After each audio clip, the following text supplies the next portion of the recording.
UFC Fight Night Bautista versus Oliveira goes down this Saturday, and I'm going to give my full fight card predictions, starting off with the first fight of the night, Claudio Saigula versus Priscila Cachoeira. I'm picking Claudio Saigula to get this one done by a submission. I know that Priscila Cachoeira, she's very powerful and pretty dangerous on the feet, but I feel like Saigula's grappling advantage is more significant than Cachoeira's striking advantage. And plus, Saigula has a height advantage by like 1 inch. She's got a 4-inch reach advantage. She's 27 years old. Cachoeira's 37 years old. I feel like Saigula is going to take this one by submission. Cachoeira, she doesn't really have very high-level grappling at all, nor does she have very high-level submission defense. I feel like Saigula's the pretty good pick. So yeah, give me Claudio Saigula by submission. Moving up the card, we have Muin Gafurov taking on Jacob Wilklash. This is actually a very close fight, but I am giving a slight edge to Muin Gafurov, but there is a worry. Muin Gafurov doesn't really have the best submission defense. I've seen him get submitted a couple of times. I've seen him almost get submitted a couple of times. And Jacob Wilklash actually has a very good submission game. And plus, he's got a 3-inch height advantage. He's got a 4-inch reach advantage. I can see if this fight enters the mat, I can definitely see a Wilklash getting it done with a submission, but I'm giving Muin Gafurov a slight edge. But I am not very confident in this pick. But I feel like Muin Gafurov, I've seen him fight against slightly better comp. He's got a big boxing advantage. He definitely is the better striker. Jacob Wilklash is a little green on the feet. Muin Gafurov, I feel like he'll be more explosive in this fight. He's more dangerous on the feet.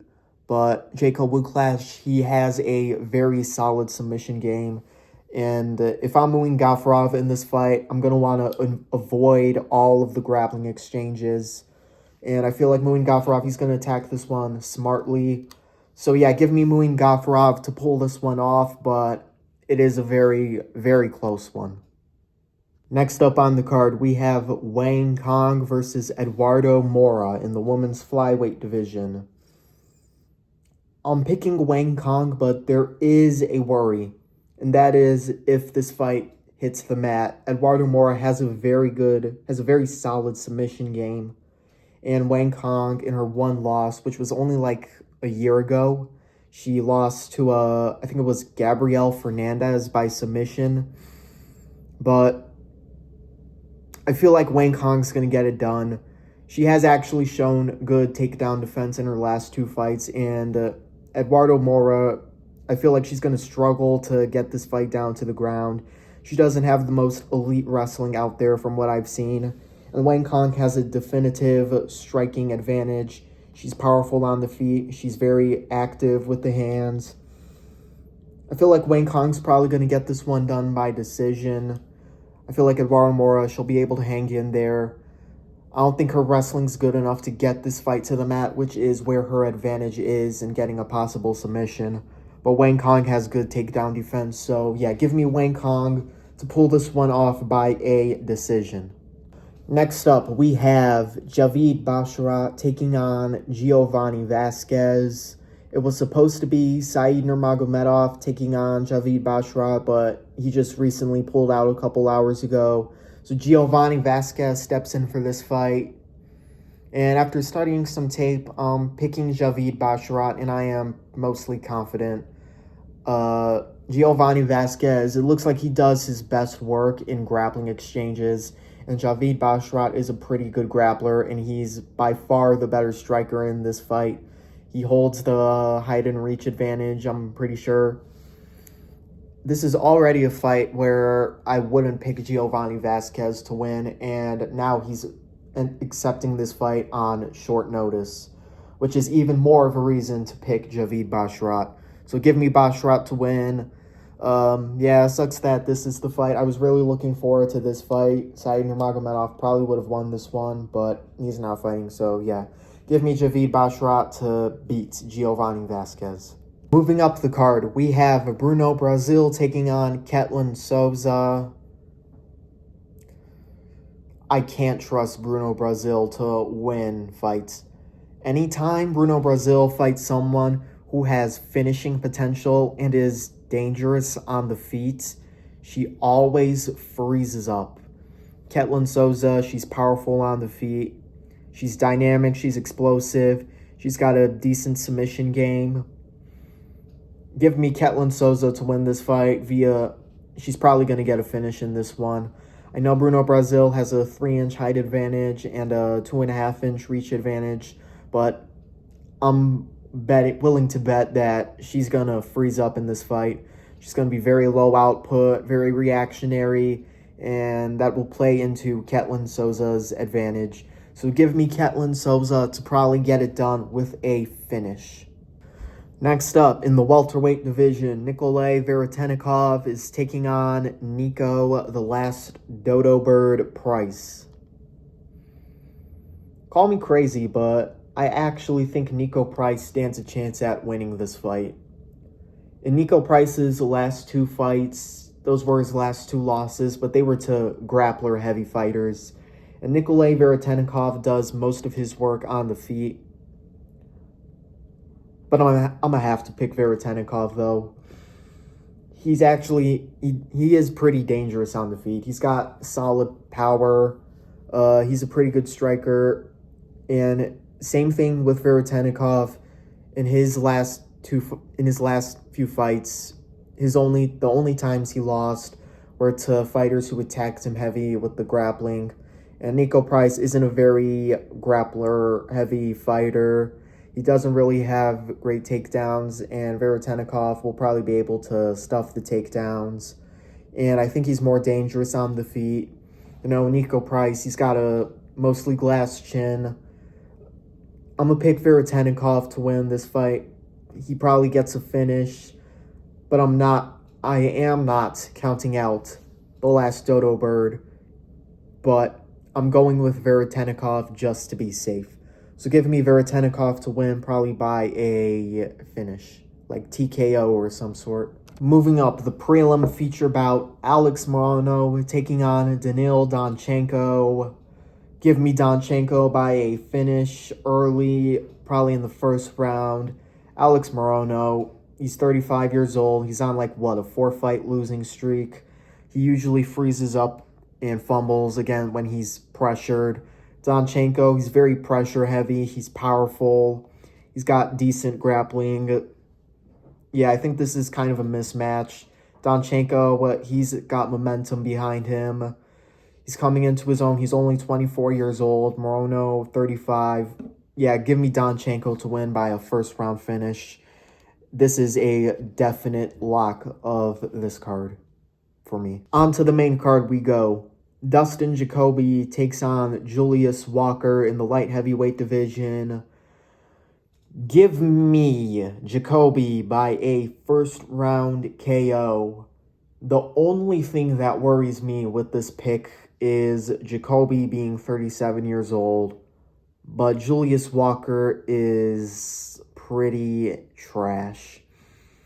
Dude had a back and forth fight that went to a decision with Rafael Cerqueira, who outside of that has done nothing but get finished in the opening seconds of fights. And Jacoby is actually a very solid kickboxer. He's very powerful too.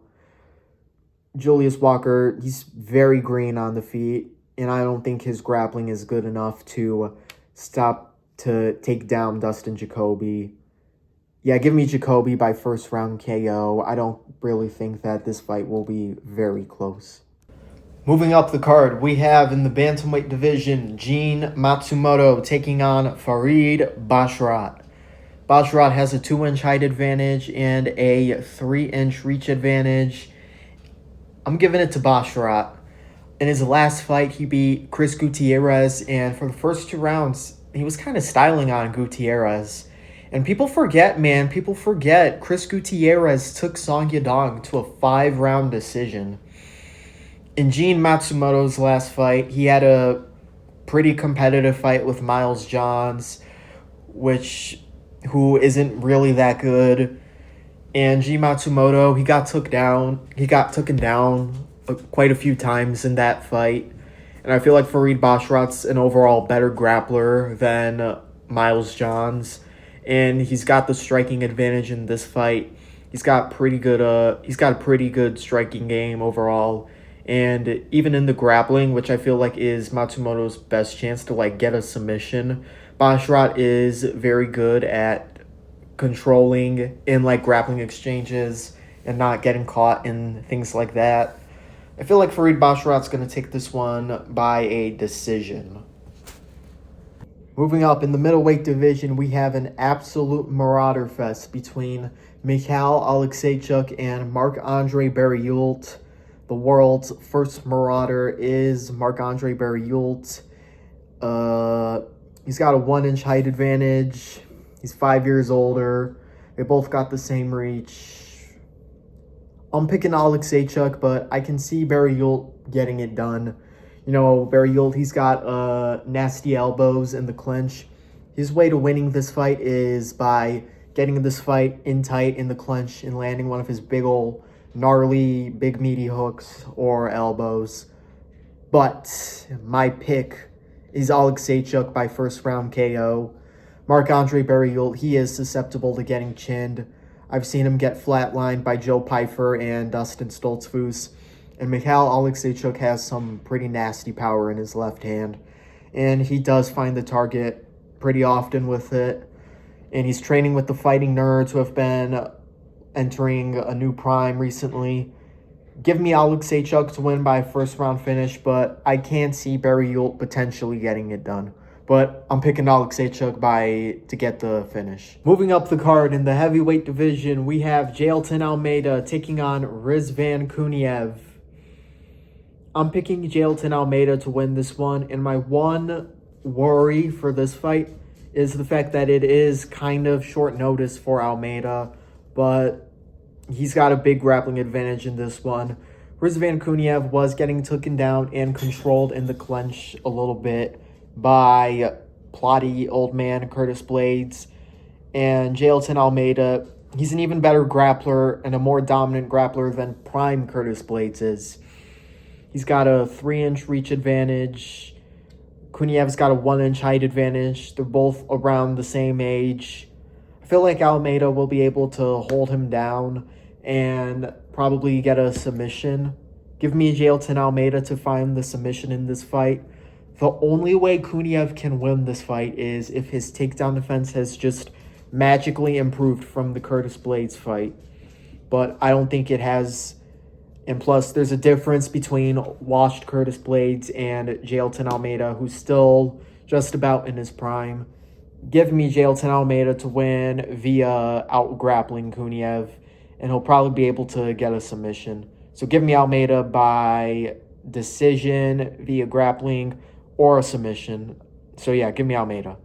Next up, in the co-main event, we have Amir Albazi taking on Kyoji Horiguchi. Give me the big gooch by whatever he wants, but probably a decision win. Amir Albazi will probably be tough enough to make it to a decision.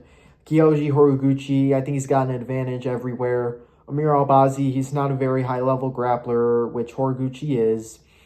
Amir Albazi, I think his only way to win this fight is by landing a lucky KO shot on the feet. And Horiguchi, he is fast on the feet, and he's probably the overall better technical striker.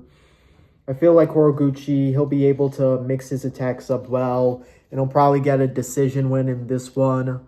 I mean, Amir Albazi, I don't even know how he's still ranked in, like, the top 5. Is he? Well, I'm not looking at the rankings right now, but I'm pretty sure he's, like, ranked very close to the top 5, and I don't know why. Dude's, like, the most inactive ranked flyweight out there. His last fight, it was against Brandon Moreno, where he got, like, 50-45? And that was, like, a year ago. It was, like, late 2024. Yeah, I gotta pick Horiguchi to win this one. giving me Kyoji Horiguchi to win a unanimous decision over Amir Albazi in the co-main event.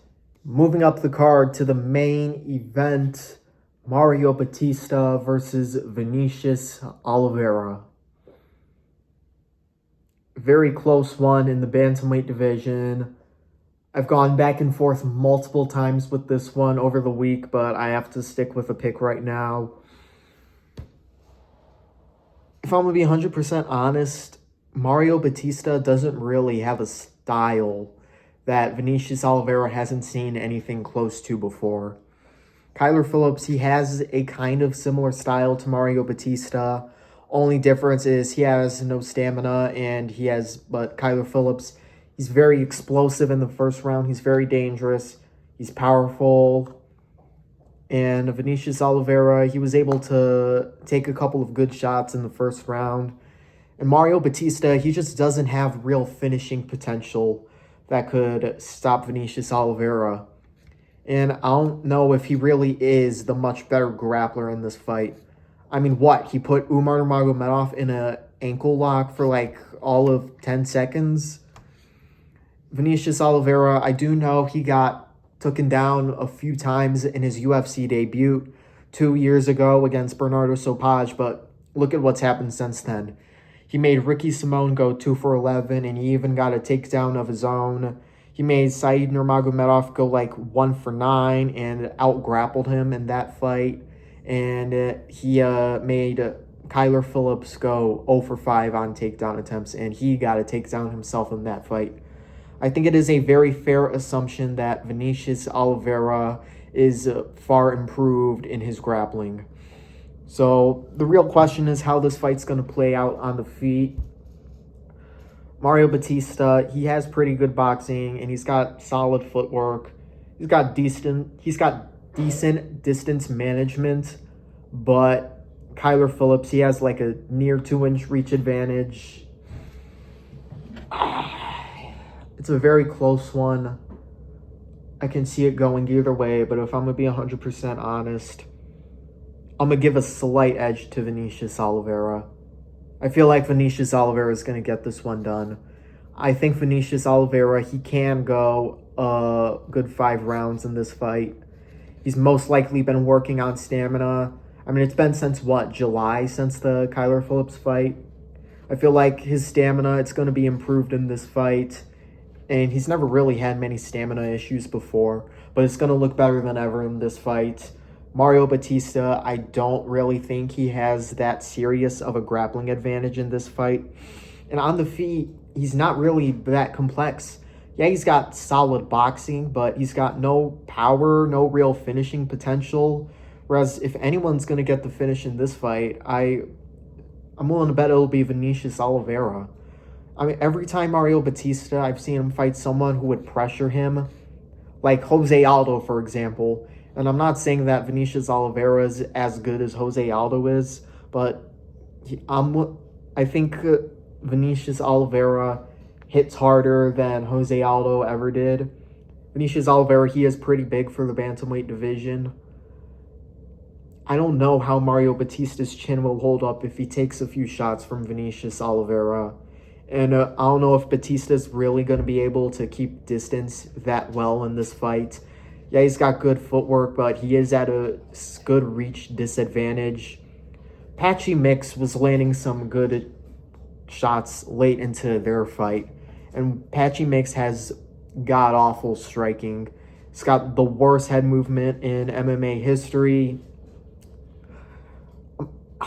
I've seen a lot of other people picking Mario Bautista, but after studying tape, I just don't see it. I'm giving a slight edge to Vinicius Oliveira. He's got good momentum going around him. I know Mario Bautista is coming off a loss to Umar Nurmagomedov, where he kind of got 30-27 in that fight, and outside of an ankle lock and a head kick, was controlled the entire fight on the feet and in the grappling. Vinicius Oliveira, I feel like the grappling exchanges are very close, but Bautista will not be very dominant there. And on the feet, Bautista, he's going to want to play it safe on the feet, but I don't know. I don't think his footwork is good enough to evade all of Vinicius Oliveira's attacks. Oliveira, he's got good momentum entering this fight. Even though he doesn't have a whole lot of knockouts in his UFC career, you can tell he has serious power in his fights. Give me the underdog to win this fight in Vinicius Oliveira. Give me lock dog to get it done. I do now. I'm not counting out Mario Bautista to win this fight. He has shown a good ability to game plan for fights before, but I just think Vinicius Oliveira, he's a little bit of a trickier puzzle. Yeah, it's close, but I feel like Vinicius Oliveira, with his big power advantage on the feet, his reach advantage, he's got a lot of momentum on his side. The grappling isn't really that one-sided. The grappling exchanges won't be very one-sided for Mario Bautista. Vinicius Oliveira, he's far improved in his grappling defense and overall grappling, and he's got a serious KO threat on the feet. I just feel like this is going to be a little bit of a trickier puzzle for Bautista to solve. And Vinicius Oliveira, he's got 5 rounds to find a potential big shot that could stop Bautista in this fight. People forget, man. People forget. Trevor Jones, he put away Bautista with ease.